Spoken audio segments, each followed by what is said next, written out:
Hey guys, welcome back to my channel. For those who are new, welcome. My name is Monica. In today's video, I'm going to be opening up a vlog for the Unstuff Your Kindle vlog that we do every couple months. And this is with Bex from Bex Reads. She pulled a, we're going to do this one. So we didn't vote on this. She wanted to do Friends to Lovers since it's her favorite trope. And it is her birthday month. So I'm more than happy to appease her this month and do a Friends to Lovers. I have a few that I actually have not read, and I do have them with the exception of one. So I might not get to that one, but let's see what we can do for Friends to Lovers. The first one I'm going to be reading is Unloved by Peyton Corinne. This is, and I actually have it somewhere. Oh, here it is. Here it is. I will be reading Unloved by Peyton Corinne. And then I have How to Fall for a Scoundrel. That's really not Friends to Lovers, but I'm going to pretend it's Friends to Lovers for the sake of this video because I really want to read it. Because the third book in this series is coming out at the end of the month, and I really want to get ahead on that. So we're going to pretend that's Friends to Lovers. The other one that I definitely know is Friends to Lovers is Forever Wild by Rebecca Jenshak. That is the last book in her sports romance. My brain is just forgetting the name of the sports romance. But yeah, here's what it looks like. I'm going to be doing that one, reading that one, and then I will have had that entire series read and that series is done. So that is great. The other one I might read, but I'm not committing to, is The People We Meet on Vacation by Emily Henry. That's the only Emily Henry book I haven't read. And I know they've made it into a TV show or a movie or something like that. I don't know. But anyway, I'll probably be doing that one if I can get it from the library. If not, then I'm going to just scrap that one. But that's the only Emily Henry book I haven't read. I've heard mixed things about it. I've heard good things and I've heard not so good things. And then I've heard good things and then not so good things. So I don't know. I just know it's been made into a movie-ish. Yeah, I think it's a movie, or I don't know. I'm here in my own little bubble. But anyway, so I'm definitely committing to Unloved by Peyton Corinne, Forever Wild by Rebecca Jenshak, and I'm pretending How to Fall for a Scoundrel is Friends to Lovers, but I do believe she's a private investigator, and so that to me is a friendship. Hey guys, it is Wednesday at around noontime, and I have a really, really bad headache. I've had it. I woke up with it. Anyway, I took my meds, and this is what it is. I just get them chronically. But that does not stop me from living life, because if I stopped living life, I would never get anything done. So I was sitting there playing with my dog Lulu, and I honestly also was making some graphics for my Instagram. And if you want to see them when they come out, well, they'll be out by the time you see this. But my Instagram's linked down below. And I'm at chapter 40 in Chasing Shelter. So let me clarify a couple things before I get into my update with Chasing Shelter. So I can't get The People We Meet on Vacation, because when I went to go find it yesterday on my Libby app, it was an 8-week, what's it called? My brain, oh my gosh, this headache is just killing me. It was a 8-week waiting time, and I was like, forget that, no, But I got the ALC of Chasing Shelter, and it's Frenemies to Lovers. So I was like, yay. So I am changing The People We Meet on Vacation to Chasing Shelter. And I am thoroughly enjoying this. This is a romantic suspense, small town, and we have our protagonist. Her name is Ellie, and she is in Sparrow Falls because, well, her brother lives there. He's marrying Arden from, this was from Beautiful Exile. So her brother's book was the book before, and he's a billionaire, owns a hockey team. You don't have to read Beautiful Exile before you read Chasing Shelter, but I actually do recommend it because you get more information about Ellie in Beautiful Exile, which will help you understand her character and her characterization and everything before. Anyway, so Chasing Shelter. I am thoroughly enjoying this. We have Lolly, who is she is the grandmother figure, but she also loves pot, and she's so inappropriate. It is humorous. I absolutely love Lolly, and I'm waiting for her diamond peen art to come up, and it hasn't yet. But anyway, this one, Ellie's father is in jail from what happened in the first book, okay? So there's those consequences. But she also dumped her fiance, who was still in New York, and he is not taking no for an answer. Trace is a single dad. His daughter is Keely, and she's super cute. She loves unicorns and rainbows and bows and sparkly things, and as does Ellie. And I absolutely love it. I absolutely love these characters. They are really well developed. They feel real. So Trace's father is out of jail. Trace's father is a drug addict, and he does some really bad things, and he's trying to go after Trace at this point. So Trace is being threatened. His daughter's being threatened, and Ellie is being threatened, but Ellie seems to be the main target. And so we have these three people, her father, his father, and her ex-fiance. We don't know who it is yet, but things are ramping up, and now he was fighting his desire for her until now. But oh my gosh, I absolutely love this book. This book is fantastic so far. I am it's hovering between a 4.5 and 5 stars. I like Beautiful Exile more, but that's just my opinion. This one is still on its own is a fantastic read so far. I absolutely love it. Okay, so sorry, someone knocked on my door and to let me know I got a package in the mail. So let's just open up this package. Yes, I figured this was it. It was from Barnes & Noble. It was one of my pre-orders. There, I don't want to put the package stuff on my bed because that's gross. So here's Rose and Chains. It is very, very pretty. I really like it. Look at the inside of it. Oh, that is so pretty. So pretty. I'm gonna go put this on my shelf after I'm done with this update. Anyway, okay. Now that I'm done gushing.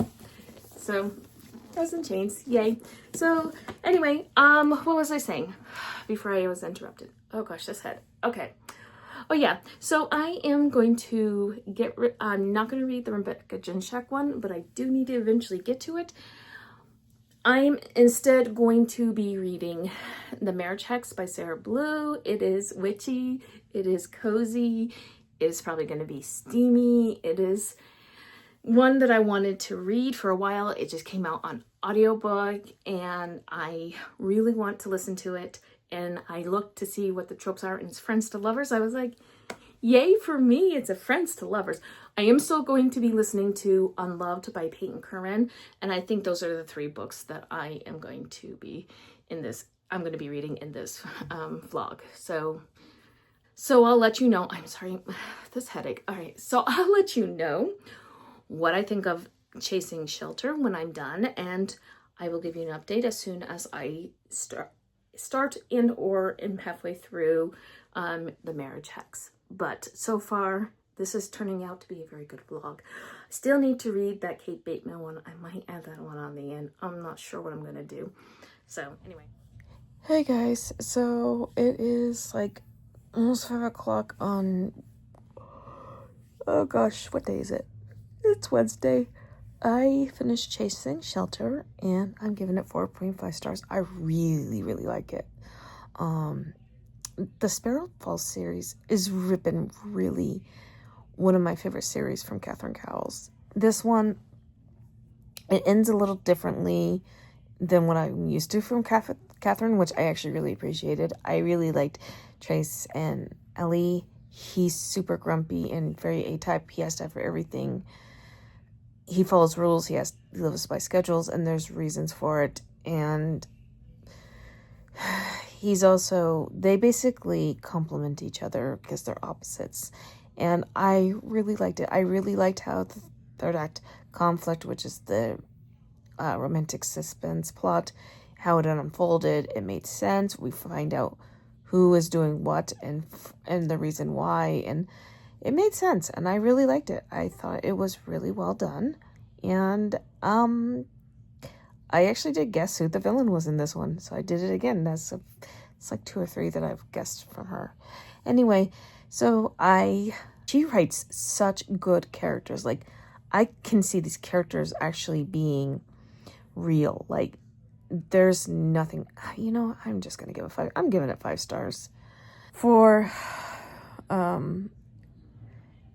what is it? Oh, The Marriage Hex by Sarah Blue. I'm like 16% of the way through. I am seriously enjoying this. This is a lot of fun.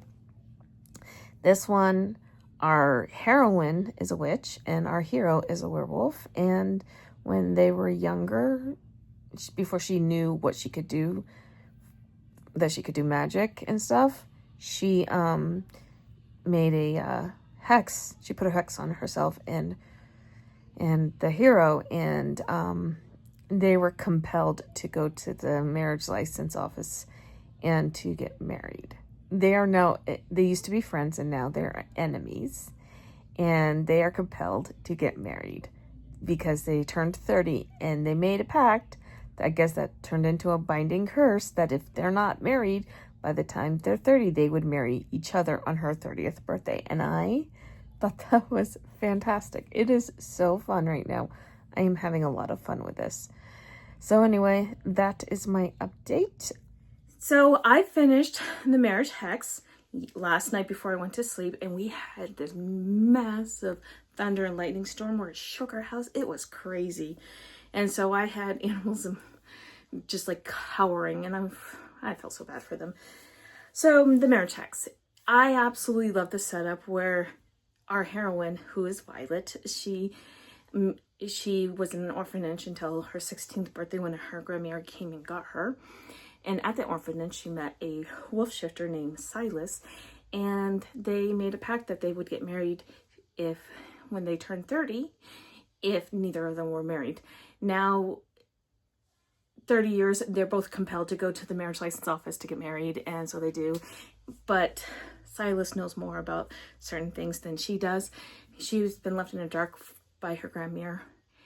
But not only is Violet and Silas very attracted to each other, and it had pretty good spice in it. It also had the nodding stuff that people really like, but I really loved Silas as a hero. I really loved Violet. She was strong and she was independent, and that third act conflict like gutted me. I absolutely had a blast with this. This was a lot of fun. I gave it 4 stars, and it had the fall vibes that I needed, especially after last night with all the summer storms. So, and I started Unloved like very late last night. Just listened to the prologue, and then this morning when I was running errands and everything, and I am about here. I think it's close to about 50%, about 45%ish. And so far, I am absolutely adoring this book. Freddie and Ro. So, Ro and Freddie are both people pleasers, and nobody likes them for themselves except for like very specific people. And honestly, I feel so bad for Ro for everything that she's been going through with her boyfriend Tyler. And I knew Tyler was a horrible guy, but like he demeaned her in so many ways that she lost her confidence. That's never okay. It's abusive. And yes, Tyler did cheat on her, so if that's a thing for you, I don't know. But anyway, Freddie, I have a lot of thoughts about Freddie and what's been going on with Freddie. I feel like there's a lot of people who deserve to be punched in the face for what they did to Freddie. And I'm not going to lie. That one professor should be reported. Should be reported. Anyhow, I absolutely adore Freddie and Ro together. I am trying to get through all the angsty part because this is super angsty. Like, I'm just like, what is going to happen next? Like, I am just like, how are they going to get through all of this because so Freddie is not stupid. Like, he is smart. Yes, he has learning disabilities, which makes learning challenging for him. However, his father really did set him up for failure along with other people. And I feel so bad for what he's been going through. And no, still, that one professor should be reported. Anyhow, but right now I'm seriously enjoying this. And right now it is a 5-star. It is a solid 5 stars. And I think this is going to be on my top reads of 2025 because holy crap. Like, I'm on page 198 and I'm like, I'm just like, I need to know more. I want to know more. I'm just like, I want to see some of these people get their comeuppance. I want them to have some serious consequences for their actions. And I really hope it happens, and it happens really well. Anyway, so far this is a 5-star. And all right, hey guys, I just finished. It is hot outside, so I'm putting my hair back, and it is Friday afternoon, and it's been kind of a funny day. Like, I've had stuff to do and I've been fairly busy, but so I wanted to come back and update you on Unloved. And I was supposed to talk to you about How to Fall for a Scoundrel. So I finished both of them. So I'm just going to end the vlog here. So I'm sorry. But I mean, I've read some pretty good books in this vlog. So let me finish talking about Unloved by Peyton Crinn. This book is going to be on my favorites list of 2025. I can tell you that right now. I absolutely loved everything about this book. I understood our heroine. Her name is Ro. I understood how she is trying to be a people pleaser and trying to feel loved, because human nature, we want to feel loved. We want to be seen for who we are. We want to be loved for who we are. And that's where the people pleasing and rolling over for toxic people. And I am actually guilty of this. So I understood that, but my heart broke for Freddie. Like, his arc devastated me. I was crying around chapter 50, chapter 51, when we found out what happened with his mother and how he got into a relationship with his professor. So yeah, that is an easy 5 stars. If I had to be very, very, very picky, I wanted to see her ex-boyfriend and his and that professor. I wanted to see them get some major karma in this book, and it didn't happen. That, if I'm going to be picky at all, that's what it's going to be. And then I went on to How to Fall for a Scandal by Kate Bateman. This is more frenemies to lovers, because our heroine, she goes to a ball and she gets kissed by a stranger who says he's Charles King. Charles King is made up because our heroine and her 2 friends, our heroine is Ellie, they made him up because they're private investigators, and nobody would hire a woman to be a PI. So he says that he's Charles King's. He knew who she was and who Charles King really is, right? He knew. And so he used that knowledge to sort of manipulate his way in. Like, he's like, I'm turning to the good side. Like, he's a thief with morals. He has 8 rules that he tells her throughout the story on how to be a good thief with morals, which I absolutely loved. He also has a secret identity we don't know anything about until about halfway through the book.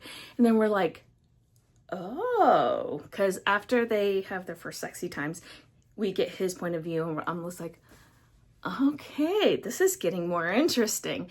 This is a lot of fun. They have like, they get shot at. They're trying to find these thieves. They're recovering stolen artifacts, and they're trying to uncover hidden identities as well. And through that, he just falls head over heels in love with her because of her wit, her humor, and for how intellectual she is and how she can solve a problem really well. And she falls in love with him because of his roguish nature. They are very much opposites attract. This one is so much fun. I had a blast reading this. I didn't think it was going to fit into this video, but then when I was reading, I was like, oh, this is definitely for enemies to lovers, because they had a pact going that they were going to help each other, right? And yeah, no, I absolutely loved it. I gave it 4.5 stars. So if you ever want to check out a Kate Bateman book, I highly, highly recommend How to Fall for a Scoundrel. So a bit of a recap. My first book was Chasing Shelters, 5 stars. I was hovering between 4.5 and 5 stars because I just liked Beautiful Exile just a tad more, but this one is just so good. And when I was sitting on it, I was like, I'm just gonna give it 5 stars because it was that good. Then I read Sarah Blue's Marriage Hex, which is so freaking cute, so cozy, had the fall vibes, had the witchy stuff with the werewolves, and it had the Omegaverse stuff in it, which I absolutely loved, and I gave that 4 stars. I had a great time with that book. And then Unloved was immediately 5 stars, and this is my favorite book in the series, as I just said. And it's in my favorite book in this vlog. And it's going to be on my top 25 of 2025. So that one is, I don't know what's going to top it for the rest of July. So, and that's saying something because it's July 11th when I'm making this date. So, and I knew yesterday, which was July 10th. So there you go. And then I finished How to Fall for Your Scoundrel this morning, and I gave that 4.5 stars, which I absolutely loved. I think this vlog was extremely successful for a Friends to Lovers vlog. There you go, Becky. I actually had a very successful Friends to Lovers vlog. Anyway, let me know if you've read any of these down below. If so, what you think of them. Do you have any Friends to Lovers book recommendations for me? Please let me know down below. And if you made it this far in this video and you want to let me know that you're here, please leave me a green heart emoji. And until next time, my friends, happy reading. Bye.